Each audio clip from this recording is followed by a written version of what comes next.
Señor Presidente, señor Secretario General, distinguidos miembros de la Asamblea General. Hace exactamente 2 años, al conmemorarse el 75 aniversario de las Naciones Unidas, transitamos el primer año de la pandemia. Fue un año lleno de incertidumbres y de temores, debido a la irrupción inesperada de un virus que aún hoy sigue dejando una secuela histórica en pérdida de vidas humanas y graves consecuencias para la salud de nuestras poblaciones y daños para nuestras economías.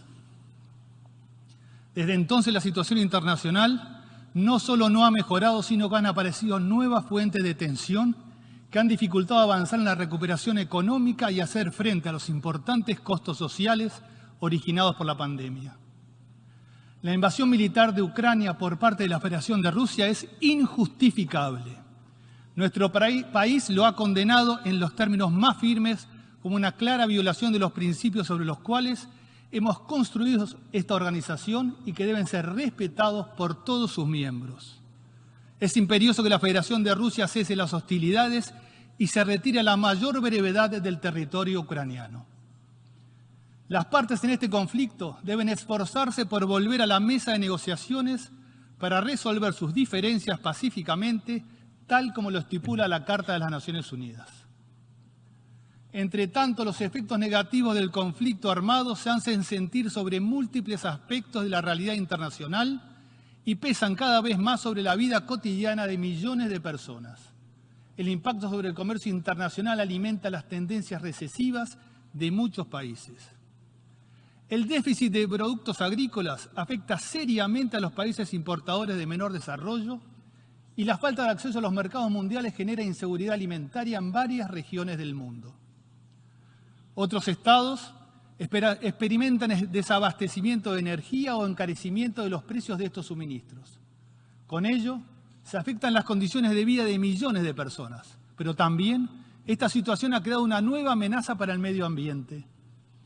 Aunque sus resultados no colmaron todas las expectativas generadas en la COP26 Glasgow, celebrada en noviembre de 2021, se alcanzaron algunos resultados auspiciosos.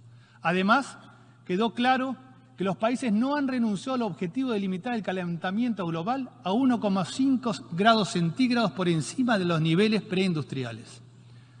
Las discusiones en la COP de Glasgow tendrán nuevas instancias de debate en un futuro próximo. Esperamos que los altos niveles de ambición sean respetados por todos los países y que se cumpla con la promesa de movilizar los recursos financieros para apoyar las medidas de adaptación y mitigación contra el cambio climático. De otro modo, la comunidad internacional habrá perdido otra oportunidad, quizás la última, para enfrentar una de sus mayores amenazas. En caso de frustrarse este esfuerzo, las generaciones futuras tendrán el legítimo derecho de decir que nosotros, quienes hemos gobernado en este siglo, no hemos estado a la altura de nuestras responsabilidades políticas.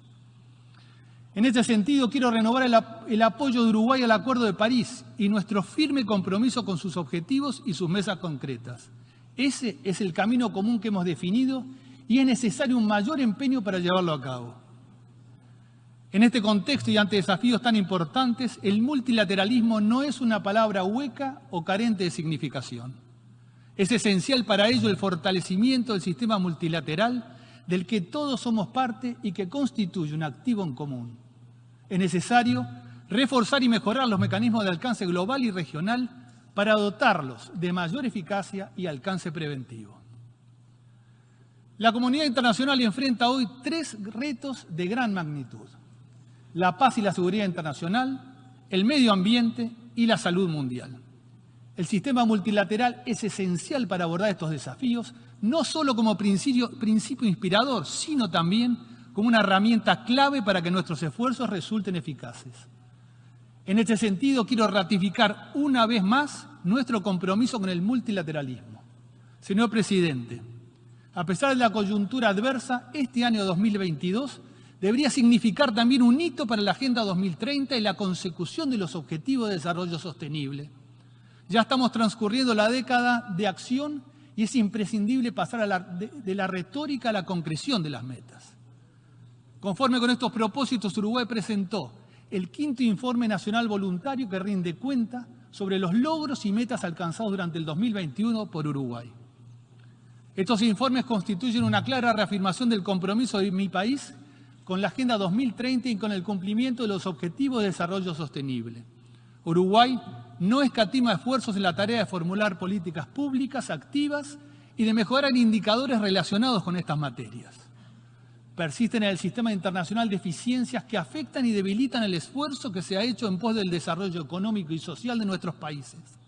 En muchas oportunidades, el establecimiento de determinados criterios para el despliegue de la cooperación internacional termina generando efectos adversos, indeseados y altamente negativos. Muchos países, entre los que se cuenta Uruguay, se han visto perjudicados por una concepción arcaica del desarrollo basada en el ingreso per cápita, resultando ello en un ejercicio de graduación que en la práctica constituye un castigo para los países que se encuentran en transición hacia el desarrollo y que han logrado una mejor retribución de su ingreso. Señor Presidente, los Estados tienen la responsabilidad primordial en la protección de los derechos humanos de su población. Nos provoca un profundo rechazo ver que en muchos lugares del mundo los derechos básicos de millones de hombres, mujeres y niños son violados en forma flagrante. Y más aún cuando los perpetradores de esas atrocidades son sus propios gobernantes que abusan de los mecanismos represivos y violentan sus obligaciones internacionales en la materia. Esta realidad nos resulta más dura y perturbadora al tener en nuestra propia región de América Latina y el Caribe ejemplos de esa naturaleza. No existe foro más adecuado que la Asamblea General para reafirmar la vocación humanista y humanitaria del Uruguay y reiterar su compromiso constante y permanente con la agenda de derechos humanos, exigiendo que las obligaciones internacionales contraídas por los miembros de esta organización sean plenamente respetadas por todos los actores de la comunidad internacional. Igualmente, es necesario asegurarnos que el tratamiento de estos temas tan sensibles en los foros multilaterales competentes se realiza de una manera objetiva y no politizada. Quiero destacar, en este sentido, la firme vocación del Uruguay para fortalecer los mecanismos de protección de los derechos de mujeres, niñas, niños y adolescentes, adultos mayores, migrantes, personas con discapacidad y miembros del colectivo LGTBID. Las olas migratorias producto de guerras, conflictos internos o de crisis políticas y económicas de distintas escalas se han incrementado en los últimos años.